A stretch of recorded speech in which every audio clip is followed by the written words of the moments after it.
Merci de suivre Repère, mesdames et messieurs. J'ai l'honneur ici, le privilège de vous présenter ce nouveau numéro de votre émission. Il nous fait honneur, une fois encore de plus, de revenir sur notre plateau pour essayer de parler sur l'actualité, pour les questions brûlantes qui sont en train de faire couler beaucoup d'encre des salives. Nous allons parler par rapport au discours du président de la République, par rapport à sa sortie très récemment ici. Nous allons essayer de parler sur la sécurité, nous allons parler sur le processus électoral. Lui, c'est Serge Tchani. Il est cadre du parti présidentiel UDPS. Comment allez-vous? Je vais bien, je l'ai vous. Oui, ça va. Heureux de vous retrouver une fois encore de plus sur notre plateau. Moi de même, je suis content que vous m'ayez invité à nouveau. Comment se porte déjà votre parti? Ça va, la force grise se porte très bien. Alors, je parie que, comme nous l'avions annoncé l'autre fois, que vous êtes candidat député. Avez-vous déjà déposé votre candidature? Comment ça évolue? Il y a un travail de réception des candidatures qui se fait au niveau de la force grise.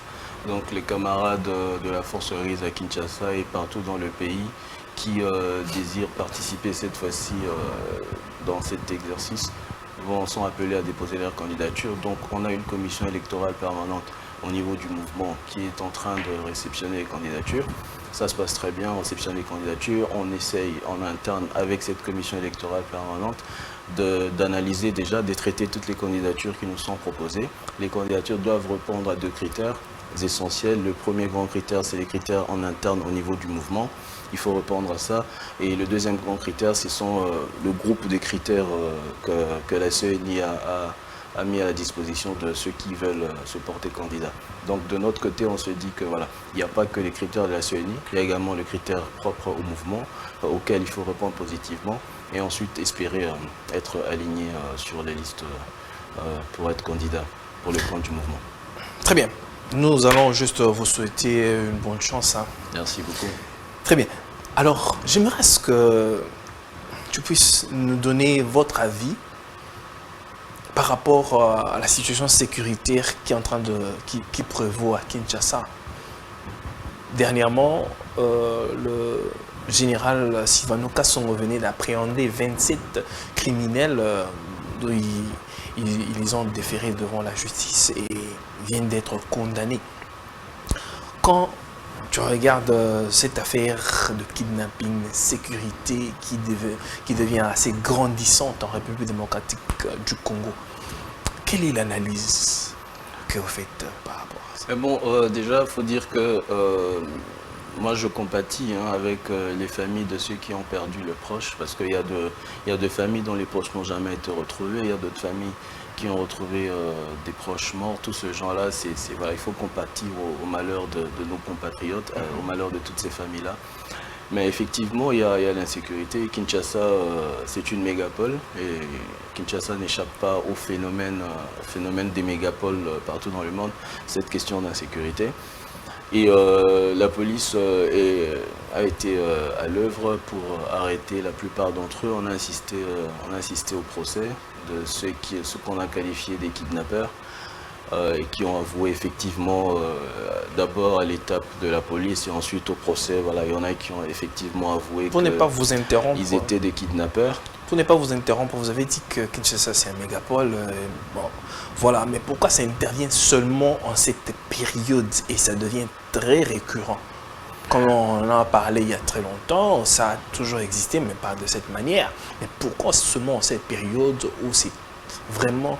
Mais c'est justement les services de sécurité sont à l'œuvre par rapport à toutes ces questions. Nous tous nous posons ces questions-là et les services de sécurité sont à l'œuvre pour nous apporter des réponses par rapport à ces questions-là. Effectivement, c'est un temps suspect parce qu'il y a les élections qui approchent et on a comme ça une recrudescence de l'insécurité, un peu comme une saison de pluie dont on connaît le mois du début et le mois de la fin et ça, ce n'est pas non plus un fait anodin. Donc effectivement, il y a forcément de gens derrière ces phénomènes d'insécurité parce que par leur nature déjà, les actes criminels ne sont pas dépourvus de mobile. Donc il y a un mobile derrière tout acte criminel. crime passionnel soit-il, il y a toujours un mobile derrière tout acte criminel. Donc cette fois-là, il faut que les services de sécurité qui sont déjà à l'œuvre, en train d'arrêter ceux qui ont été arrêtés. Mais ils ont attendu seulement que le pire arrive pour se mettre à l'œuvre. Non, ils n'ont pas attendu que le pire arrive. Il faudrait qu'on évite de penser que de là où nous sommes, nous avons une meilleure vision des choses que les services attitrés habilités. Les services de sécurité, c'est tout ce qu'ils ont comme travail. Vous êtes journaliste, votre travail c'est celui-là. Eux également, ils sont des agents de service. Leur travail c'est de poursuivre, de rechercher, d'appréhender les criminels. Ils le font ce travail-là.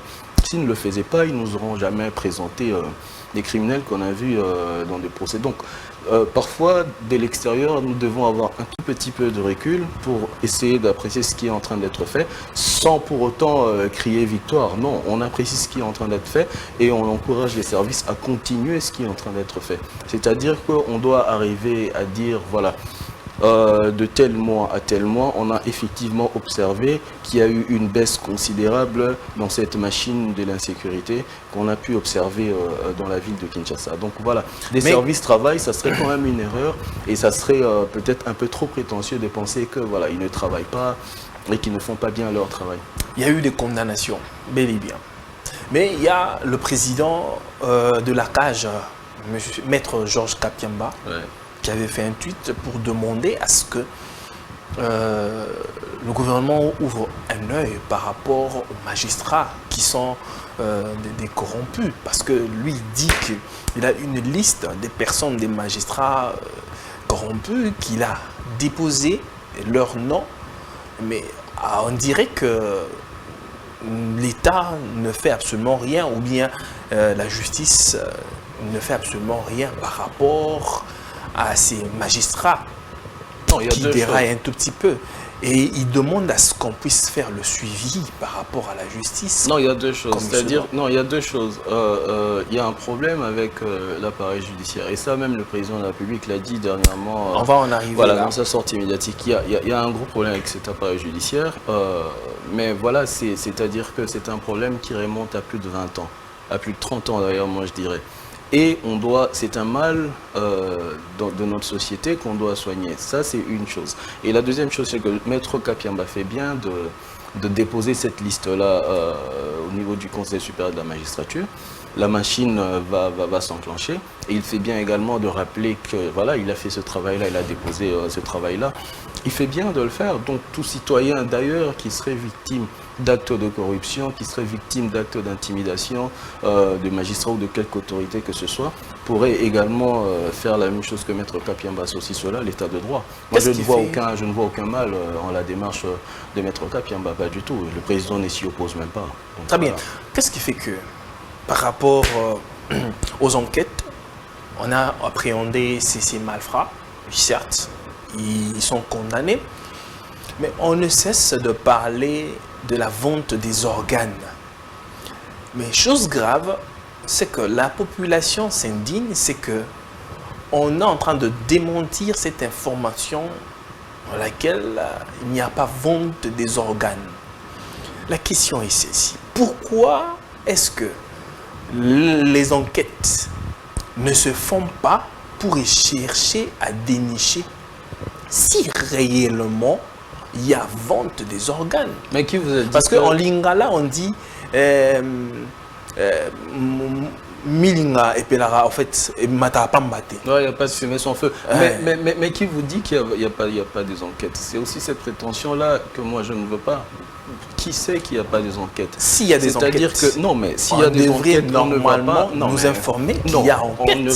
On ne va pas. L'autorité habilitée, c'est-à-dire que l'autorité compétente qui est en train de faire des enquêtes, c'est le moment. Ah, vous dites que l'autorité est en train de faire des enquêtes au moment où il est en train de démentir l'information. Non.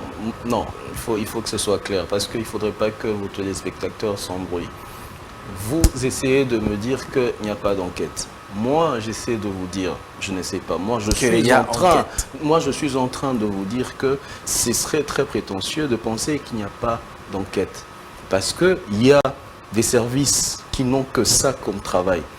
Donc, je refuse de m'hasarder à ça et dire qu'il n'y a pas d'enquête.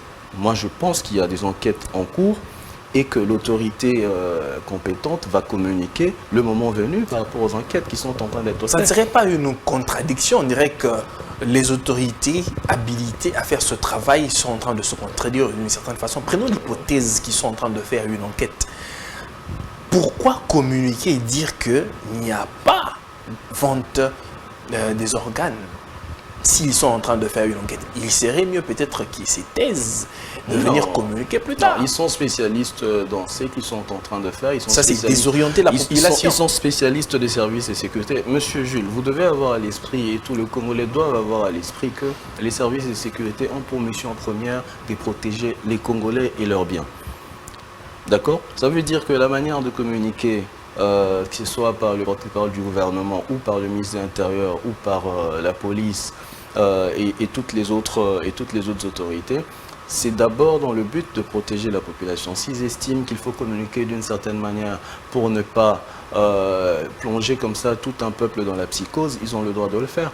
Le but poursuivi dans tout ça, c'est mais cette communication-là est décourageante. Cette communication est décourageante. C'est comme si, quand la population, ou bien le peuple regarde comme ça, bon, que dire? Les gens sont en train de témoigner. Il y a des vidéos où les gens disent qu'ils sont là pour telle chose. Mais pourquoi ne pas suivre le fil et dire aux gens, ou bien attendez, nous allons faire des enquêtes? Non, mais je ne comprends pas. Pourquoi vous voulez savoir à ce stade ce qui se fait encore dans les enquêtes? Attendez la fin des enquêtes. En aucun cas, ils vous ont dit qu'il n'y avait pas d'enquête. D'ailleurs, le ministre de la Communication... Et non, jamais aussi communiqué qu'il y avait des enquêtes. Le ministre de la Communication, dans sa dernière sortie médiatique en rapport avec ce sujet, il avait dit qu'il y avait des enquêtes des services travaillés. Laissez les services travailler.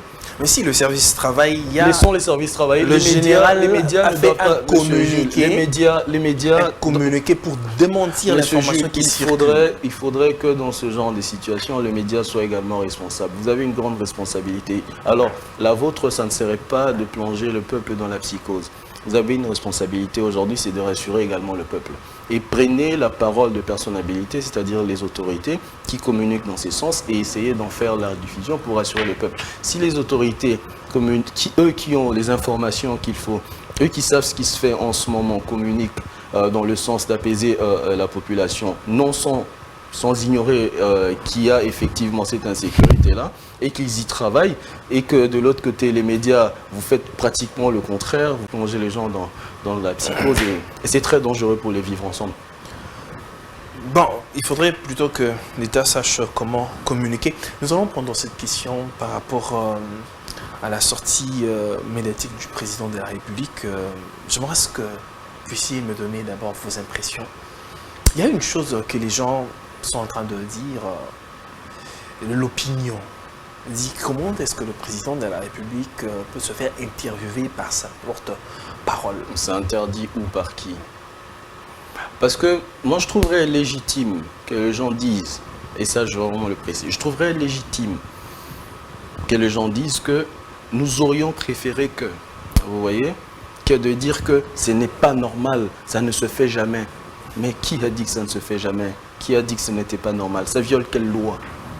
Vous voyez? En fait, il faut qu'on évite de tomber dans cette forme de dictature de la pensée où ce que tu penses uniquement qui est le bien et que tous devons penser que c'est ça le bien. Mais de l'opinion, souhaiteriez voir peut-être un groupe de journalistes. Vous n'avez pas fait un sondage. Moi, je me suis baladé sur les réseaux sociaux. Effectivement, il y a plusieurs tendances. Il y a une tendance de gens, de Congolais, qui ont dit qu'effectivement, ils auraient souhaité que ça ne soit pas la porte-parole du président. Et puis il y a une autre tendance de Congolais qui sont d'accord. Pour qui ça n'a pas dérangé et qui ont dit le plus important, c'était le message du président qui était essentiellement les réponses aux questions de Congolais recueillies par la porte-parole. Donc à ce stade-là, il ne faudrait pas imposer une certaine vue de la chose à tout le monde. Il faut accepter qu'il y a les gens qui voient la chose d'une certaine façon et il y a d'autres qui voient également la chose d'une autre façon. Donc il faudrait qu'on accepte cela. Et effectivement, à la porte-parole du président de la République, de voir un peu les opinions exprimées à la fois par rapport aux remarques sur la forme, parce que c'est essentiellement des remarques sur la forme, et puis à elle maintenant de voir. Et s'il faut améliorer à la prochaine sortie, ça serait très bien. C'est le premier exercice du genre qu'on a depuis plus de 18 ans, quand même. On a un président qui parle au peuple et qui répond aux questions. Ne serait-ce que pour ça, encourageons Madame Salama. Non, on va l'encourager.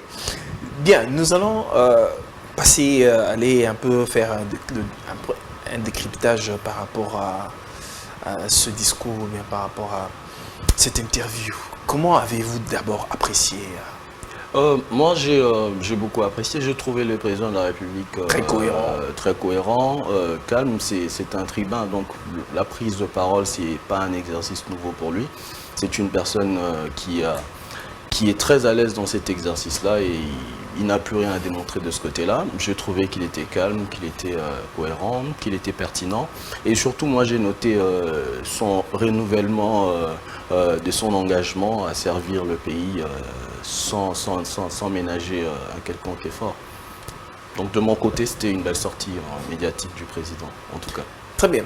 Je vais prendre un aspect où le président dit il envisage la gratuité de l'enseignement à l'université. Ouais. Parce que là, il a amené la gratuité de l'enseignement primaire, secondaire, qui est déjà effective sur toute l'étendue du pays. Ouais. Mais apparemment, c'est comme si le travail n'est pas encore fini à ce niveau-là. Ouais. Il y a encore beaucoup de choses à améliorer. Ouais. Ne trouvez-vous pas que le président, ou bien, est en train d'embrasser beaucoup de choses à la fois? Ne fallait-il pas, ou bien, n'est-il pas possible pour lui de finir d'abord et de mettre terme à ce qu'il avait commencé afin que ce soit un travail achevé, que de vouloir entamer autre chose alors qu'on n'a pas encore fait? Le président a dit qu'il envisage. Le président n'a pas dit que de demain ou dans 2 ans, je vais instaurer la gratuité de l'enseignement universitaire. Oui, envisager, il n'a pas dit ça. Il envisage. Non, il envisage. Ça peut intervenir dans son deuxième mandat. Ça peut intervenir également à la fin de son deuxième mandat. Il envisage, tout comme ça peut intervenir après ses mandats par son successeur, parce que nous concevons l'État. On sous-entend que c'est déjà un projet. Nous concevons l'État comme une suite. Parce que le problème qu'on a, et le problème qu'on a toujours eu, c'est qu'on pense que l'État, ça dure 5 ans. C'est-à-dire que 5 ans, c'est Jules qui est président, et 5 autres années, quand c'est Serge qui arrive, on fait table rase. C'est ça le problème. C'est ça le problème. L'État, c'est une continuité. Eux, c'est une continuité. L'État, c'est une suite. Donc, le président de la République a sorti comme ça une idée. C'est une idée qui peut être mûrie par tous les états-majors des partis politiques. Voilà, tous les think tanks, les cercles de réflexion, ils peuvent réfléchir. Nous, dans Force Grise, on va également produire une réflexion par rapport à ça. On va se mettre ensemble, on va prendre quelques-uns de nos cadres, on va essayer de travailler sur la possibilité d'avoir la gratuité de l'enseignement universitaire dans ce pays. Dans 5 ans, pourquoi pas, dans 10 ans, pourquoi pas. Voilà. Très bien, nous allons prendre le deuxième aspect de cette interview du président de la République, où le président dit son plus grand regret, c'est de mon mandat, c'est la fin de la coalition UFCC-CACH. Je ne sais pas si la régie peut nous balancer cette photo-là d'illustration. Qu'est-ce que ça vous dit par rapport à ça? Quand le président dit que son plus grand regret, on dirait que le président ne souhaitait pas mettre fin. Ce n'était pas dans ses intentions. Mais parce qu'on venait de vivre quelque chose dans notre pays, allez, on va dire d'exceptionnel pour notre pays, puisque c'est la première fois qu'un président sortant et un président entrant se passait le flambeau. Vous voyez? Alors donc, c'était une très belle expérience de la démocratie. Et ensuite, on se retrouvait dans pratiquement, moi je dirais, on se retrouvait pratiquement dans une cohabitation. Parce que ce qu'on a vécu avec FCCK, c'était une cohabitation qui ne disait pas son nom.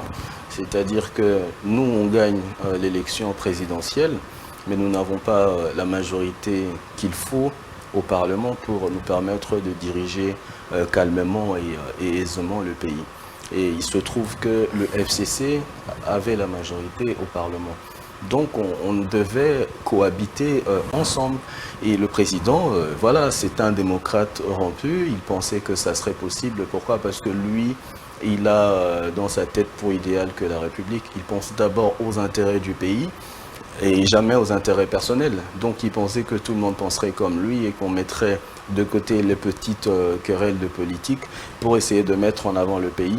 Malheureusement, ça n'a pas marché puisque ceux qui avaient la majorité, donc le gouvernement, pensaient qu'ils avaient tout le pouvoir pour faire passer le président comme le moindre d'eux, alors que le suffrage universel au niveau national, c'est au président de la République que le Congolais donne. Et donc voilà, cette expérience qui allait être une mère expérience pour notre démocratie, de vivre cette cohabitation pendant 5 ans, vous imaginez, on en sortirait très grand pour une première passation de pouvoir entre un président sortant et un président entrant. On fait une première cohabitation et 5 ans après, on en sort sans quoi que, sans se tirer de petites flèches dans le pied.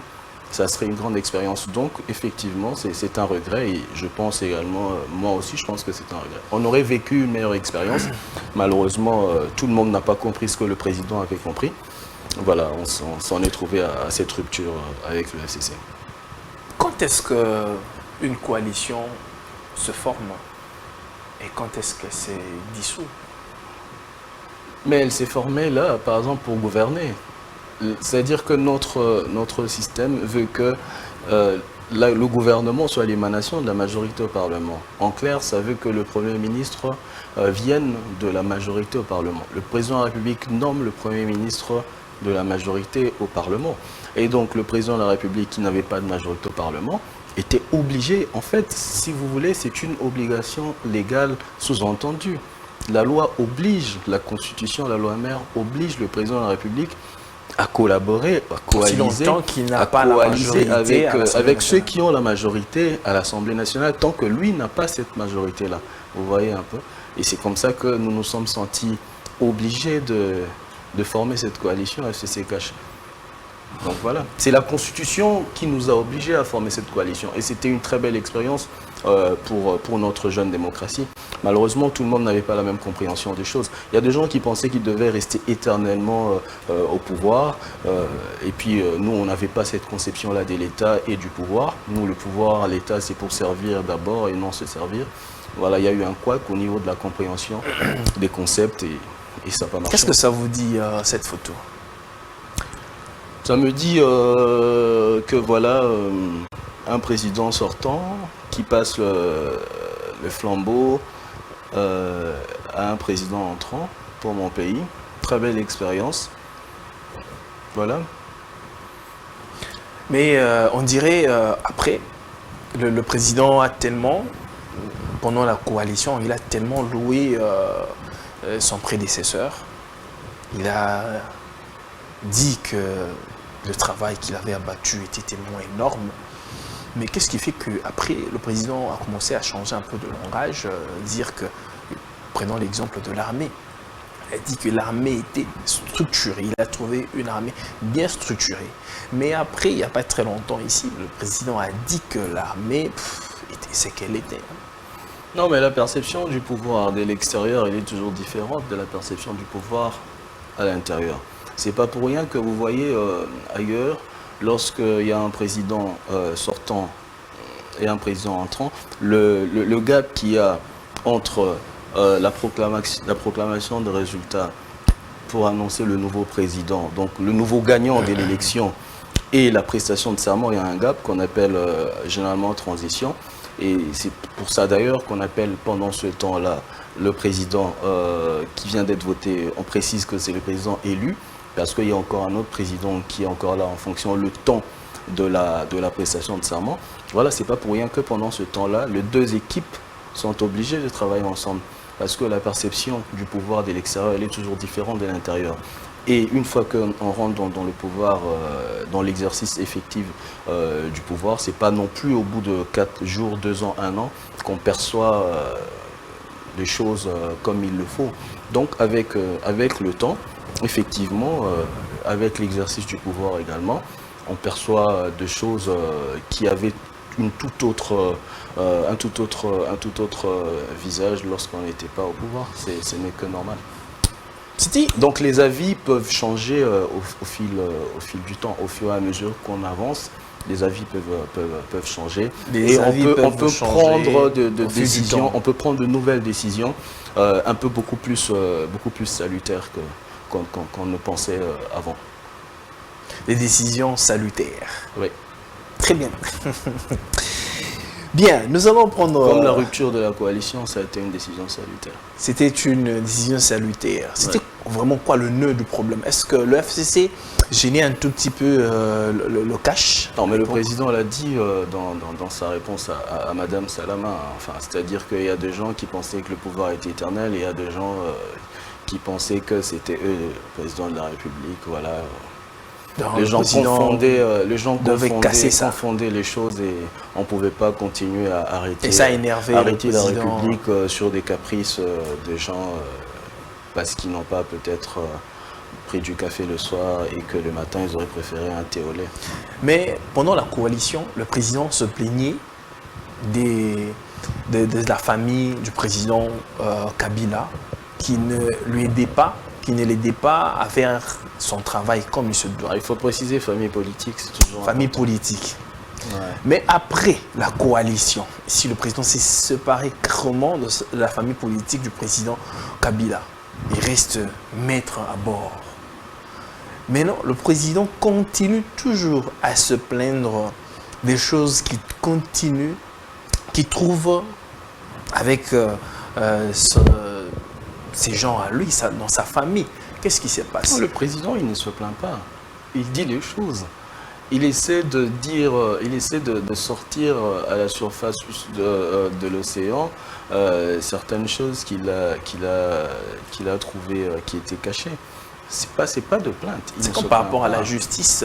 Non, il dit que la justice ne fait pas bien son travail comme moi je le souhaite.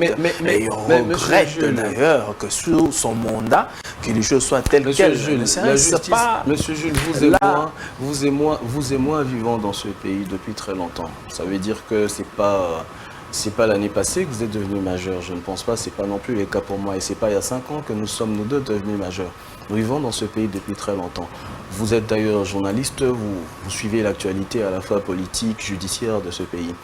Est-ce que vous et moi, vous pouvez me regarder dans les yeux et me dire que les problèmes de notre justice ont commencé il y a 2 ans? Non. Les problèmes avec l'appareil judiciaire de notre pays ont commencé il y a très très longtemps. Mais est-ce que vous avez déjà entendu un haut responsable de ce pays le dire maintenant comme ça au peuple? Il n'a pas dit au peuple maintenant. Le dire et le faire sont deux choses différentes. Non, le président le dit. Le président le dit.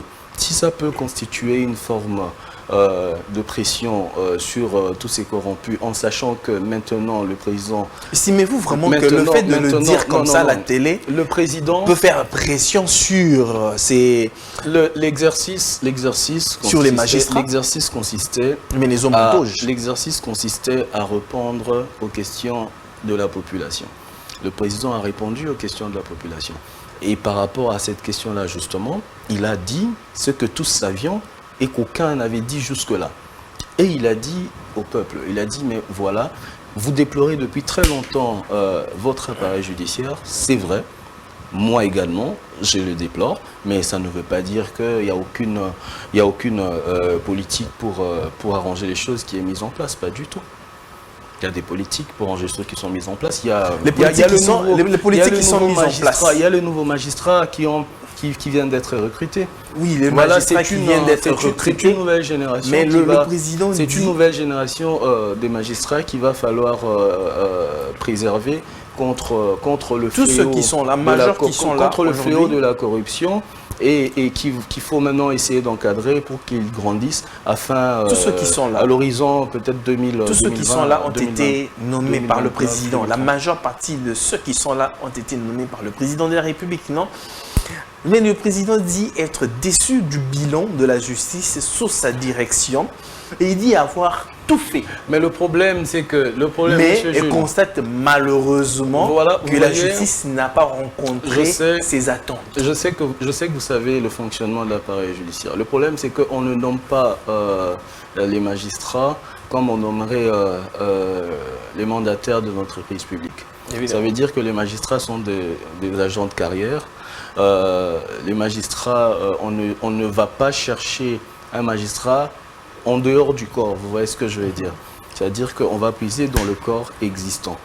Ce n'est pas non plus un magistrat qu'on va nommer, qu'on va prendre, enfin le magistrat qui vient d'être nommé. C'est pas un nouveau magistrat qui va commencer au tripet ou au tribunal des grandes instances que le président va chercher pour nommer à la Cour de cassation, par exemple. Vous voyez, donc il y a des étapes et c'est comme ça la magistrature. Donc il y a un état de fait que le président de la République est obligé d'accepter et effectivement, en nommant ces gens-là, essayer de mettre des verrous pour que ne puissent pas persister, continuer ces fléaux de la corruption. Voilà, il l'a fait. Maintenant, effectivement, il y a un travail également de démantèlement. Il y a des magistrats qui ont été, vous avez suivi les informations, il y a des magistrats, il y a quelques magistrats qui sont poursuivis. Ça, vous avez suivi, mais vous n'en parlez pas. Ça date de combien les magistrats poursuivis dans ces pays? Ça date de combien d'années? Si j'ai bonne mémoire, c'est depuis Mouzé, Laurent Désiré Kabila. Et pourtant, vous êtes là à décrire la corruption dans l'appareil judiciaire. Voilà. Donc, il y a des choses qui sont faites dans le sens d'améliorer cet appareil judiciaire. C'est un combat pas de tortue. C'est un combat. Ça, malheureusement, ça va pas de tortue. Le problème, c'est que c'est un combat. Il ne faut pas se dire que c'est un combat qui ne doit durer que 5 ans. C'est un combat qu'on doit gagner, mais qu'on peut gagner au bout de 10 ans, qu'on peut gagner au bout de 15 ans. Aujourd'hui, peut-être la personne... Mais avant de venir au pouvoir, vous donniez l'impression... Pourquoi vous ne voulez pas comprendre ce que je vous dis depuis très longtemps? La perception du pouvoir de l'extérieur, elle est toujours différente de l'intérieur. C'est une réalité universelle. Ça, c'est un faux fuyant. C'est pas un faux fuyant, c'est une vérité, c'est une réalité universelle. Donc, aujourd'hui, le problème, c'est que, et ça, on est dans cet enfermement, c'est le piège du mandat, malheureusement, que beaucoup de politiciens ont, et c'est ça qui permet aussi, qui empêche que les pays avancent, parce que les gens sont restés dans le piège du mandat.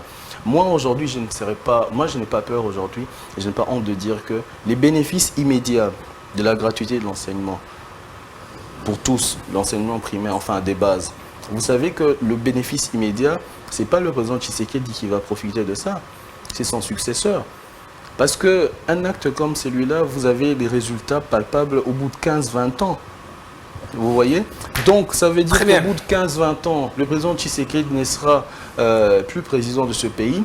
Celui qui viendra après, la nation tout entière va profiter des décisions qui ont été prises au début de ces mandats. Très bien. Nous allons... Pensons aux nations, arrêtons de penser, d'avoir l'idée... Nous allons mettre terme à ce chapitre ici. Par rapport toujours à l'interview du président de la République, le président parle du Rwanda. Il dit qu'il n'est pas envisagé mettre terme, bien rompre les rapports diplomatiques avec le Rwanda. Le président est en train d'accuser le Rwanda d'agresser la RDC. Mais au moment où il est en train d'accuser toute une nation, d'agresser son pays, pourquoi refuse-t-il de mettre terme aux relations de ces deux pays? Partout où il est passé, à la tribune des Nations Unies, à l'Union africaine, à la SADC, partout, EAC, partout où le président de la République est passé, il a toujours pris le soin de préciser Paul Kagame. Si je peux vous appeler honorable, tout ça là, non, déjà... pas encore. Bon, peut-être dévancé. Hein. Nous allons aborder ce sujet sur le processus électoral. Ouais. Dialogue ou négociation et tout. Nous allons commencer par rapport à la sortie de l'église. L'église qui a fait les prêtres qui ont essayé un peu de parler d'une certaine façon par rapport au processus électoral, d'une certaine façon. est-ce que l'Église n'est-elle pas en train de se carter de sa mission, de s'initier dans les affaires politiques? Quelle est votre analyse par rapport à la sortie des pères? Ben oui, elle s'écarte complètement. Elle s'écarte complètement. Moi, je dis que le péché originel, c'est Sand City. La constitution de 2006. Et ça fait partie. La constitution de 2006, c'est ça le péché originel. Oui, attendez que je développe. Ça fait partie des choses qu'il va falloir corriger. Il faut qu'on corrige. Il faut corriger la constitution de 2006. Oui, il y a des choses dans lesquelles nous devons absolument sortir. Comme par exemple. C'est quoi cette histoire de faire nommer, d'avoir comme président de la CENI un membre nommé désigné par les confessions religieuses. C'est à cause de toutes ces choses-là. C'est-à-dire que nous avons nous-mêmes fait rentrer l'Église dans le fonctionnement de l'État et entre-temps la même constitution proclame la laïcité. Ce qui est contradictoire à mon avis. Et voilà, maintenant, depuis, on a toujours les mêmes problèmes. 2006, 2011. Donc il serait mieux de corriger ça par les mêmes problèmes. Une nouvelle constitution. Moi, mon avis et ma position, elle est claire là-dessus. C'est-à-dire que les hommes des dieux, les hommes d'église ou des dieux, qu'ils portent une soutane ou un col blanc ou un truc pour les imams, peu importe, ils doivent rester en dehors des affaires de l'État. Ma position, elle est claire et je la tiens, cette position. Moi, je pense qu'on doit effectivement faire vivre la laïcité telle que proclame la Constitution. Alors pourquoi la Constitution doit proclamer d'un côté la laïcité et de l'autre côté laisser rentrer volontairement les confessions religieuses dans les fonctionnements de l'État? Et ceux qui ne sont pas de confession religieuse, on les met où alors? Aujourd'hui... Ça, c'est un problème. Donc, je pense qu'on a assez donné d'importance à ces choses-là et que voilà, il faut en sortir. Il faudrait qu'on amorce définitivement. Aujourd'hui, on a donné plus d'importance à ces choses-là, mais prenons, quand vous étiez dans l'opposition, vous donniez tellement d'importance à cette église-là vous accompagne d'une certaine façon. Nous accompagne comme nous avions des membres de nos partis politiques qui sont de chrétiens, dont certains sont catholiques. Mais l'Église était du côté, était aux côtés de l'opposition d'une certaine façon. Oui, mais voilà pourquoi je vous dis que voilà pourquoi je vous dans dis. Le discours des prêtres, ils ont très bien dit que l'Église est aux côtés des faibles. Oui, aux côtés de l'Église aux côtés de faibles, ça me fait rire. Non mais écoutez, voilà pourquoi je vous ai dit qu'il y a des choses qu'on doit définitivement changer. Parce qu'on ne peut pas rester un peu comme dans un cercle vicieux où à chaque fois qu'on va essayer d'impulser un changement qui va dans le sens de fortifier la nation, l'État, on va tout le temps nous rappeler, oui, mais quand vous étiez dans l'opposition, oui, mais quand vous étiez dans l'opposition, finalement, on va tourner en rond. Et ceux qui viendront après nous, ça sera encore, oui, mais vous, quand vous étiez. Donc, on ne va pas permettre à ce que les gens qui vont arriver au pouvoir essaient d'impulser des choses nouvelles pour que l'État avance. Vous voyez, c'est ce que je vous disais. On doit sortir finalement de ce piège-là électoraliste de 5 ans, où tout finalement se conçoit dans 5 ans, qu'on ait de la majorité ou de l'opposition, ou vice-versa. Donc ça c'est un problème. Ça, c'est un problème. Moi, je pense que vraiment, cette histoire de confession religieuse, il faut définitivement remettre fin. Moi, je pense qu'ils n'ont rien à faire dans le processus électoral. Les prêtres n'ont rien à voir toutes les confessions religieuses. Ils n'ont rien à faire, pas à voir. Ils n'ont rien à faire. Ils n'ont rien à faire dans le processus électoral. Il faut les mettre hors. Tous. Pas que les prêtres, tous. Qui portent une soutane, une robe ou que sais-je encore, ils n'ont rien à faire dans le processus électoral. C'est pas Jésus qui a dit à Dieu ce qui était à Dieu et à César ce qui est à César. Très bien. Alors, nous allons évoluer. Il y a l'Équateur. Les opposants, on parle de... Nous avons Martin Fayoulou, il y a Moïse Katumbi. Mais pourquoi vous les appelez leaders de l'opposition? Et cette copine, vous les mettez où? Quel est le critère qui fait en sorte que Matata, Katumbi, Fayoulou et Sesanga soient qualifiés des leaders de l'opposition? Et cette Kikouni, vous le mettez où? C'est quoi les critères objectifs? Bon, les opposants. Bah voilà, dites certains Congolais de l'opposition, moi ça m'arrange. Ok, c'est ce qui vous intrigue. Non, je trouve que c'est quand même à la fois injuste et un tout petit peu dégradant pour les autres. Pourquoi ça ne serait pas... Pourquoi il ne serait pas délégué? Si on veut parler des critères de ceux qui ont une représentation à l'Assemblée nationale, Matata n'a aucun député à l'Assemblée, il n'a aucun sénateur, ce n'est lui-même. Alors, les opposants, comme vous voudriez bien qu'on les appelle, certains opposants. Certains opposants. Plus indiqué, ouais. Certains opposants, pas les opposants, certains opposants. Oui, parce que tous ne sont pas d'accord avec... comme M. Camille.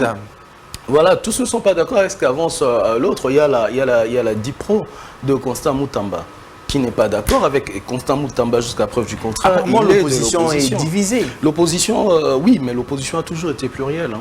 L'opposition a toujours été plurielle. Alors, par rapport aux revendications de l'opposition qu'il faut revoir. De certains opposants. Arrêtez de dire de l'opposition, vous êtes dans une démarche globalisante. De certains opposants, voilà. Parce que tous convergent de la même façon, que ce soit cette iconique que vous citez, et de la même idée, qu'ils veulent la recomposition de la CENI, de la Cour constitutionnelle, ainsi que la révision du fichier électoral. On fait les mêmes choses depuis... en fait, c'est pour moi, je l'entends comme une musique qui joue en mode replay. Oui, toutes les 5 années, quand on approche un processus électoral, c'est pratiquement les mêmes revendications. Les mêmes revendications que vous avez revendiquées aussi, comme vous dites dans l'opposition. Mais écoutez ce que je vous dis, monsieur Jules. C'est pour ça que j'ai dit que moi, je l'entends un peu comme une musique des gens entendus et qui joue en mode replay à un temps T, vous voyez. Et je pense qu'on doit définitivement... En fait, on doit prendre des décisions courageuses qui s'imposent à tout le monde. Il y aura des mécontents, mais c'est des décisions salvatrices pour le pays, pour qu'on construise finalement l'État. C'est-à-dire qu'à un moment, il faut qu'on s'arrête et qu'on dise à quoi nous sert réellement la CENI. Si tout le temps, pour mettre en place la CENI, on a ces contradictions et que ça va dans ce sens et que ça va dans l'autre sens. Est-ce que ne vaut-il pas finalement mener de réflexions profondes et sérieuses pour faire organiser les élections par le ministère de l'Intérieur, comme c'est le cas sous d'autres cieux? Voilà, moi je pense que le moment vraiment est venu, parce que si on ne commence pas, on ne commencera jamais. Il y aura toujours des gens qui diront que oui, mais vous aussi à l'époque, voilà, il faut entendre ces gens-là, ne pas faire la sourde oreille, il faut entendre ces gens-là, mais il faut prendre des décisions fortes. Mais ils ont été reçus par le président de la CENI. Oui, le président de la CENI, à 5 mois des élections, c'est possible. Non, leurs revendications n'ont pas de sens. Ce sont des revendications pour retarder les processus électoraux. Ça n'a pas de fondement. C'est de gens qui ne sont pas prêts pour aller aux élections. C'est les gens qui ne veulent pas aller aux élections. Ils ne sont pas prêts, ils ne savent pas quoi raconter au peuple. Pour ceux qui ont été députés, ils n'ont qu'un bilan en tant que députés à présenter au peuple. Voilà, donc c'est des gens qui ne sont pas prêts et voilà, ils sont dans une démarche de retarder les processus électoraux, de bloquer et finalement de rentrer dans le gouvernement et qui à être ministre et qui d'autre à devenir directeur général d'un dialogue. Mais c'est ça le but. Le but c'est celui-là. Le but parce que qu'est-ce qu'on veut? Le dialogue pour aboutir à quoi? Partager de postes? Mais c'est toujours ça le but finalement. Pour arriver à quoi? Est-ce que l'union sacrée sera disponible? Non, mais ce n'est même pas dialogue de partager les postes. Cela ne dépend pas, monsieur Jules, cela ne dépend pas de la disponibilité de l'union sacrée ou de quel ange, je ne sais pas.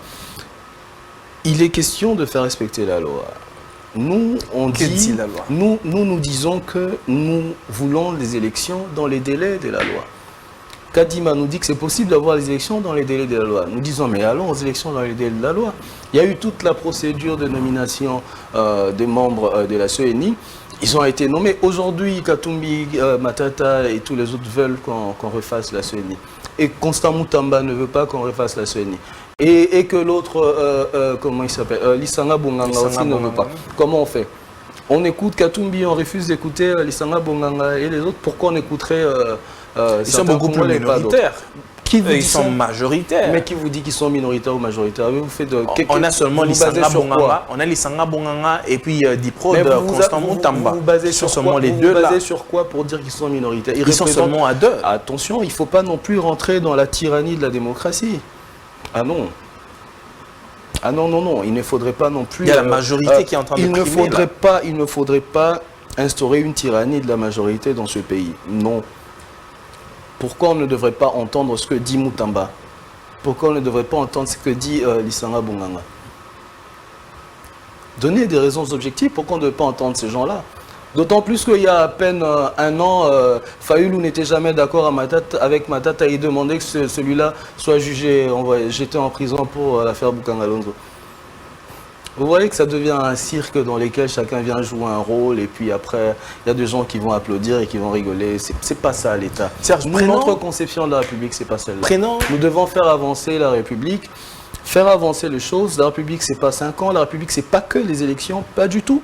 C'est beaucoup plus que les élections. D'ailleurs, les responsabilités qui sont nôtres sont beaucoup plus grandes que celles des élections. Alors laissons la République avancer. Je voulais vous poser cette question. Est-ce que les élections ont une importance capitale pour l'avancement d'un pays?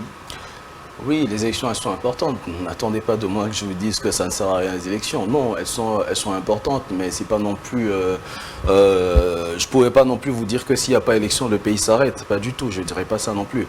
Mais les élections, c'est important. C'est important que les gens à qui le peuple a confié un mandat reviennent auprès de ce peuple-là pour se faire évaluer à nouveau et pour solliciter un prochain mandat. Et si le peuple estime qui peut leur donner un mandat, il va leur donner à nouveau. Donc c'est toujours bien les élections pour essayer de reprendre cette confiance-là auprès du peuple. Prenons l'hypothèse que, peut-être que Martin Fayulu venait de faire sa déclaration, bien qu'il s'est encore rébuffé, il est revenu sur ses paroles, qu'il ne se présente pas aux élections. Et que le camp Kabila, pratiquement la majeure, ne se sont pas fait enrôler. Et pratiquement, ils n'ont pas cette envie-là d'aller aux élections. Mais si elle ne tombera pas dessus, c'est de leur droit. Comment on fera? Il y a quelque chose qui est magnifique dans ce pays, c'est que les élections, la participation aux élections n'est pas obligatoire. Donc c'est de son droit de ne pas se présenter comme candidat, c'est de son droit de ne pas aller voter le jour des élections, mais également il doit être conséquent en disant que, en sachant que la personne qui sera élue par d'autres Congolais, je serai obligé d'accepter cela. Prenons l'hypothèse que toute l'opposition ne veut pas aller aux élections, il reste seulement l'union sacrée. C'est un rêve qui n'est pas prêt de se réaliser. C'était un rêve qui n'est pas prêt à se réaliser. Et si ça se réalisait? Ça ne va pas se réaliser, puisqu'il y a des opposants qui vont aller aux élections. Prenons l'hypothèse que ça se réalisait. Mais pourquoi vous voulez que je prenne des hypothèses sur de choses qui ne vont pas... Parce que nous ne savons pas ce qui est en train de rimer. Nous ne savons pas ce qui est en train de rimer dans les politiques, comment ils sont en train de jaser dans leur salon politique. Mais la CNI reçoit des candidatures. Attendez, lors de la réception des candidatures... Vous avez vu les candidatures? Attendez lors de la réception des candidatures des présidents de la République. Vous verrez ceux qui iront pour déposer leur candidature. Et on verra si le président Tshisekedi sera le seul candidat sur la liste. Je ne pense pas. Il y aura beaucoup de gens qui seront candidats. Maintenant, si Matata ou Fayulu pensent qu'ils ne peuvent pas être là, de toute façon, je suis sûr et certain que Matata sera candidat. Si Fayulu pense qu'il ne sera pas candidat, c'est de son droit. Je vous ai dit que l'élection n'était pas obligatoire dans ce pays. Enfin, le vote, que dis-je, le vote n'était pas obligatoire. Donc vous avez le droit d'aller voter ou non, vous avez le droit d'être candidat ou non à n'importe quelle élection dans ce pays. C'est pas obligatoire. Il n'y a pas de contrainte légale. Le président de la CENI avait invité tous les présidents des partis de l'opposition pour qu'ils aient une séance de travail avec eux. Mais par après, il a invité aussi, il a envoyé une invitation à l'ancien président Joseph Kabila.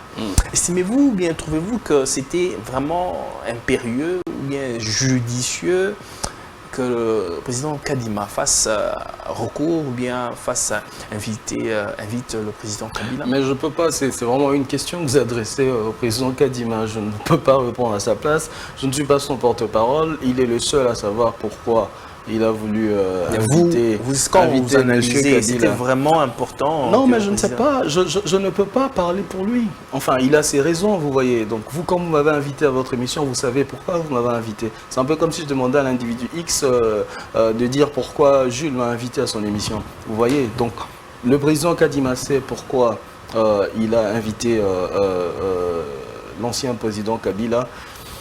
Voilà, il a ses raisons, donc moi je ne peux pas m'ériger aujourd'hui en porte-parole du président Kadima, que je ne suis pas, je ne suis que porte-parole de la force grise. Je ne peux pas parler pour le président Kadima malheureusement, il a ses raisons. Il sait pourquoi il a invité le président Kabila. Je pense qu'il a fait un point de presse, il fallait peut-être lui demander cette question à son point de presse. Très bien, alors nous allons clore cette émission.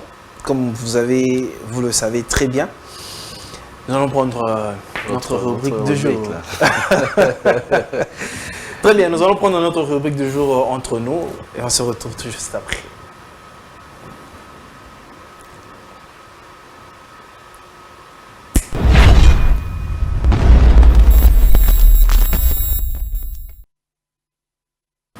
Très bien. Comme j'ai l'habitude de le dire, tout est bien qui finit bien. Mais pour devoir clore, mettre terme à cette émission, on ne peut pas finir cette émission, surtout avec Serge, sans notre rubrique du jour. Serge, tu es maintenant moi on a bien. Kitoko. Très bien. Ressentir bien. Ressentir bien. Calme. Très bien. Entre nous, pourquoi avoir choisi l'UDPS comme famille politique? Non, mais parce que je m'identifiais le mieux dans ce parti-là. Quand j'ai décidé de m'engager finalement dans la politique active. Et tu avais trouvé mieux que d'autres partis? Non, je m'identifiais mieux dans ce parti-là. Ah, ok. Donc voilà, c'est pour ça que j'ai choisi l'UDPS. Je n'en veux pas non plus à ceux qui ont choisi d'autres formations politiques. Hein. Voilà, parce que je pense que c'est important et ensuite du choc des idées jaillira la lumière. Très bien. Quelles sont les valeurs défendues par l'UDPS à l'opposition qui sont déjà appliquées depuis la prise du pouvoir? Alors, les valeurs défendues par l'UDPS à l'opposition qui sont déjà appliquées depuis que nous avons pris le pouvoir. L'état de droit, ça c'est la principale valeur défendue par l'UDPS. Si, elle est effective parce que depuis que l'UDPS est au pouvoir, on a tout le monde a vu, hein, on a expérimenté qu'il y avait on a vu qu'il n'y avait plus des intouchables dans la République et que tout le monde, une fois qu'il vous était reproché quelque chose, vous pourriez facilement faire face à votre juge naturel et les cas échéants, si vous êtes condamné, purger votre peine en prison. C'est très bien déjà. Ça veut dire que nous sommes sur la bonne voie pour la fondation d'un État que nous voulons démocratique, où les êtres humains sont égaux, puisqu'ils naissent égaux et libres en droit. Le peuple d'abord. Vision ou bien slogan? Vision. Vision. Oui, mais parce que vous avez comme ça une grande vision et de la grande vision, maintenant, vont découler des slogans. Il faudrait arrêter de faire croire aux gens que les slogans, c'est péjoratif. Pas du tout. Un slogan, c'est pas péjoratif. Hein. Le slogan n'est pas péjoratif. Un slogan n'est pas péjoratif. Démontrez-nous les œuvres palpables dans la vie sociale du peuple d'abord. Mais le problème avec votre question, et c'est souvent le problème généralement avec les gens avec qui on débat, c'est que en fait, quand les gens ils veulent œuvres palpables dans la vie sociale, les gens veulent qu'on leur dise que depuis que nous sommes au pouvoir, les gens ils mangent 3 à 4 fois par jour. Mais le problème c'est qu'un État ça ne fonctionne pas comme ça. Enfin, le pouvoir ça ne fonctionne pas comme ça.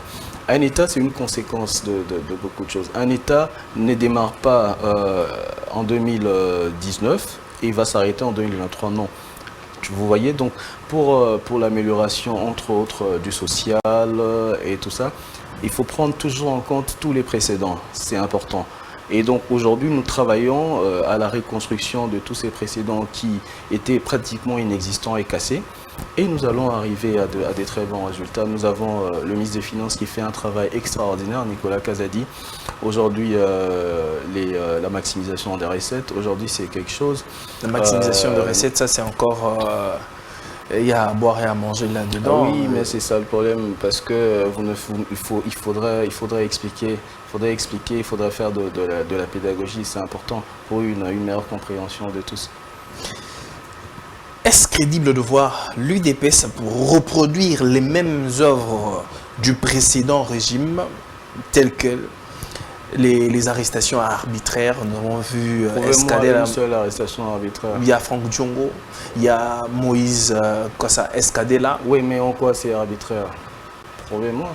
C'est arbitraire. Comment est-ce que Franck Diongo était en train en fait, vous voulez, et vous le prenez comme ça. C'est que vous essayez de me dire à moi. Est-ce que vous voulez me faire croire à moi? Et c'est votre vision peut-être de l'État, ce qu'on doit vivre dans un État où les services de sécurité ne font pas leur travail. Vous savez, Monsieur Jules, si nous avons aujourd'hui ces minimums de paix que nous avons aujourd'hui, c'est parce que les services de sécurité font également un travail extraordinaire. Faire un travail et donc aujourd'hui, oui, ils font leur travail de sécuriser les Congolais et leurs biens. Donc aujourd'hui, intériorisons que ces services-là, dans le fonctionnement normal, c'est-à-dire dans la réalisation, dans l'exécution normale de leur travail, ils peuvent procéder à des interpellations et ensuite faire des enquêtes et le cas échéant, déférer les personnes qu'ils ont interpellées devant leur juge naturel. Voilà. En tant que citoyen du pays, sans casquette de membre de l'UDPS, que pourriez-vous reprocher au régime actuel? Non, mais en tant que citoyen du pays, sans casquette de membre de l'UDPS, déjà, je ne suis pas très d'accord avec cette formulation-là, parce que je pense que les membres à la fois des partis politiques, de mouvements citoyens, société civile et tout ça, sont des citoyens congolais. Oui, donc, être citoyen neutre n'est pas un parti politique. Vous voulez que tout le monde ait un parti politique? Non, justement, c'est ça le problème, parce que votre question sous-entend que lorsqu'on est membre de parti politique, on perd une certaine lucidité. Et ça, c'est un problème. Qui est aujourd'hui... Évidemment, parce que... Non, c'est pas évidemment. Ah mais non, ça veut dire qu'on est trop objectif par rapport au pouvoir et on soutient le pouvoir en place. Ah non, faudrait pas... Il faudrait arrêter cette séparation des gens, vous voyez. Donc ceux qui, en étant congolais, appartiennent à des partis politiques, mais tous, opposition, majorité, que sais-je encore, ceux qui appartiennent à des mouvements de la société civile, et ceux qui n'appartiennent à aucun mouvement, il faut leur reconnaître tous cette capacité-là à dire des choses sans se sentir contraint par quoi que ce soit. Très bien, répondez maintenant à ma question. Il faudrait arrêter avec cette psychanalyse. Qu'est-ce que Serge reprocherait au régime actuel? Votre régime? Alors, ce que je reprocherais au régime actuel, moi, ce que je reprocherais au régime actuel, c'est peut-être le fait que jusque-là, on n'a pas encore pris certaines décisions qui puissent quand même, des décisions impopulaires bien sûr, mais qui puissent cimenter les fondements de l'État. Je vous parlais de la contradiction entre la laïcité prônée par la Constitution d'un côté et de l'autre côté l'introduction des religieux dans la gestion des affaires du pays, pour parler de la CENI entre autres. Voilà, vous m'avez demandé ce que je reprocherais, je vous ai donné ce que je reprocherais. Il n'y a que ça. Ben, il y a ça, et puis il y a tout autre. Il faut peut-être une autre émission élaborée pour ça. On en fera, si vous voulez. Invitez-moi, je viendrai. Très bien. Serge Tiani, entre nous, décrivez-nous en un seul mot la vie sociale de la population. La question est vague. Comment La vie sociale, oui, sur le plan social. La question est vague. Le social, c'est beaucoup de choses. La gratuité de l'enseignement, c'est du social également. Et ceux qui vont gratuitement à l'école sont la population. Le vécu du quotidien des Congolais. des vécus du quotidien. Ça va, on s'améliore. On s'améliore. Ouais, c'est pas encore excellent, mais... Vous voulez dire que le Congolais vit mieux par rapport à avant? Oui, par rapport à 5 ans, peut-être par rapport à 5 ans. Oui, Comme par rapport à 5 ans, le Congolais vit mieux. Mais il va à l'école gratuitement maintenant. Les petits-enfants. Mettons l'école, ok. Mettons l'école de côté. Non, pourquoi de côté? Je vous ai donné un exemple. Oui, certes, prenons l'école. L'augmentation des policiers, les salaires des policiers. Vous les savez, vous êtes journaliste. Le panier de la ménagère. Qu'on mette aussi de côté. Le panier de la ménagère. Non, mais il faut arrêter. Il faut arrêter avec. Autrefois, en fait, avec peu d'argent, les familles pouvaient manger, mais aujourd'hui, c'est devenu. Il y a des calculs pour que quelqu'un arrive à manger dans une journée. Non, mais il faudrait arrêter de voir les choses comme cela. En fait, c'est-à-dire que vous êtes capable aujourd'hui de me dire qu'en 2023, vous allez essayer de mettre sur la balance le prix du pain en 2023 et le prix du pain en 2001, si on doit réfléchir comme ça. Entre-temps, il y a eu la démographie qui est allée en croissant et tout ça. Voilà. Donc, je vous dis qu'il y a des acquis. Mais on ne va pas non plus dire, ça serait quand même un peu fou si je le disais que voilà, le Congo désormais c'est le paradis. Non, pas du tout. Le président lui-même, il reconnaît qu'il y a des choses à faire. Moi je lui ai dit effectivement il y a des choses à faire et même après 20 ans il y aura toujours des choses à faire. Ce que nous voulons aujourd'hui c'est de poser les bases d'un État finalement où il n'y aura plus de rupture totale entre les mandats de présidents qui rentrent, qu'ils soient de la même famille politique ou pas. C'est les bases que nous voulons poser. Très bien. Et je pense que ça serait salutaire pour notre pays qu'on arrive à ça, quoi. Serge, entre nous, face à une vieille maman qui ne connaît la politique, honnêtement, quel est l'élément palpable du changement social? Mais pourquoi pourriez-vous lui brandir pour la convaincre à voter pour le président Félix? Moi, j'ai un problème déjà avec les prémices. Vous posez très mal le prémisse. Pourquoi vous me dites honnêtement? Ça sous-entend que vous dites qu'en face de vous, vous avez une personne qui est, entre guillemets, prédisposée à vous mentir. Et ça, c'est un problème. C'est une rhétorique avec laquelle moi, je ne suis pas d'accord. Pourquoi? En fait, moi, je ne suis pas d'accord. On doit essayer de bannir ça dans le débat et dans les échanges politiques. Que d'un côté, on mette le diable et que de l'autre côté, on mette les anges. Non. Donc, pourquoi honnêtement? Mettons honnêtement de côté. Voilà. Prenons carrément politique. Oui. Face à moi, une vieille maman. Moi, je dirais à cette vieille maman, écoute, vieille maman, pourquoi vous devez voter pour le président? Parce que aujourd'hui, vos petits-enfants vont à l'école gratuitement. Et vous savez ce que ça signifie aujourd'hui? Ça signifie que autrefois, vous devez vous casser en 1000 morceaux pour trouver de l'argent pour envoyer votre enfant à l'école, parce que vous connaissez ce que ça représente, l'éducation dans la construction à la fois de nos vies personnelles et de la vie de la nation en tant que tout. Vous savez ce que ça représente. Donc, voilà, maman, je pense que c'est un grand acquis que je pourrais aujourd'hui brandir à cette maman-là. Ses enfants, ses petits-enfants vont aujourd'hui acquérir l'éducation gratuitement sans aucune contrainte. C'est quelque chose de magnifique. Tous les Congolais, mais tous, devraient être très très contents et très fiers de la gratuité de l'enseignement. Nous allons finir par cette question. Ouais. Serge, êtes-vous d'accord avec le train de vie des institutions? Oui. Non, je ne suis pas d'accord. Je l'ai dit depuis très longtemps. Je considère que les trains de vie des institutions est élevé. Je l'ai dit d'ailleurs en 2019, je crois, oui, immédiatement après qu'on ait pris le pouvoir. Et le président de la République a réduit les effectifs de son cabinet. Je pense que jusqu'à 50%, je pense, parce qu'il a vraiment réduit les effectifs. C'est un très bon pas dans la réduction du train de vie de nos institutions, mais il faut continuer. Il faut continuer parce qu'il y a des choses qui ne se justifient pas. Moi, je ne peux pas comprendre, par exemple, qu'un ministre se balade dans un cortège de 4 voitures. Voilà, donc c'est des choses que je ne peux pas comprendre parce que 4 voitures, ça fait ça fait des carburants, ce sont des SUV, c'est très grand. Enfin, vous voyez, tout ça, c'est les fonctionnements. On doit puiser dans les frais de fonctionnement de notre budget et tout ça. Donc, on va réduire. Le président a fait quelque chose de très bien en réduisant déjà le volume de son cabinet, mais il faut continuer. On doit vraiment réduire les trains de vie des institutions. Vous voyez que vous n'avez pas eu besoin de dire honnêtement. Nous avons fini, Serge. Quel est votre mot de la fin?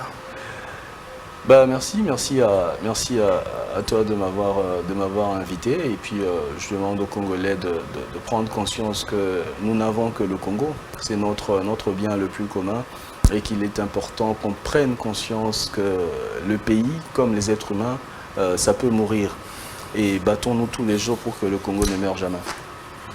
Battons-nous pour que le Congo ne meure jamais. C'est par ici que nous mettons terme à cette émission. Vous avez été très nombreux à devoir nous suivre. Nous vous disons un grand merci et que Dieu bénisse la RDC. Un grand merci à mon équipe technique, Jemima Panzou, la réalisatrice compétente. Merci. Merci à toi et merci à Christian Mbouka au niveau du son. En tout cas, portez-vous bien. On se retrouve très prochainement. Au revoir.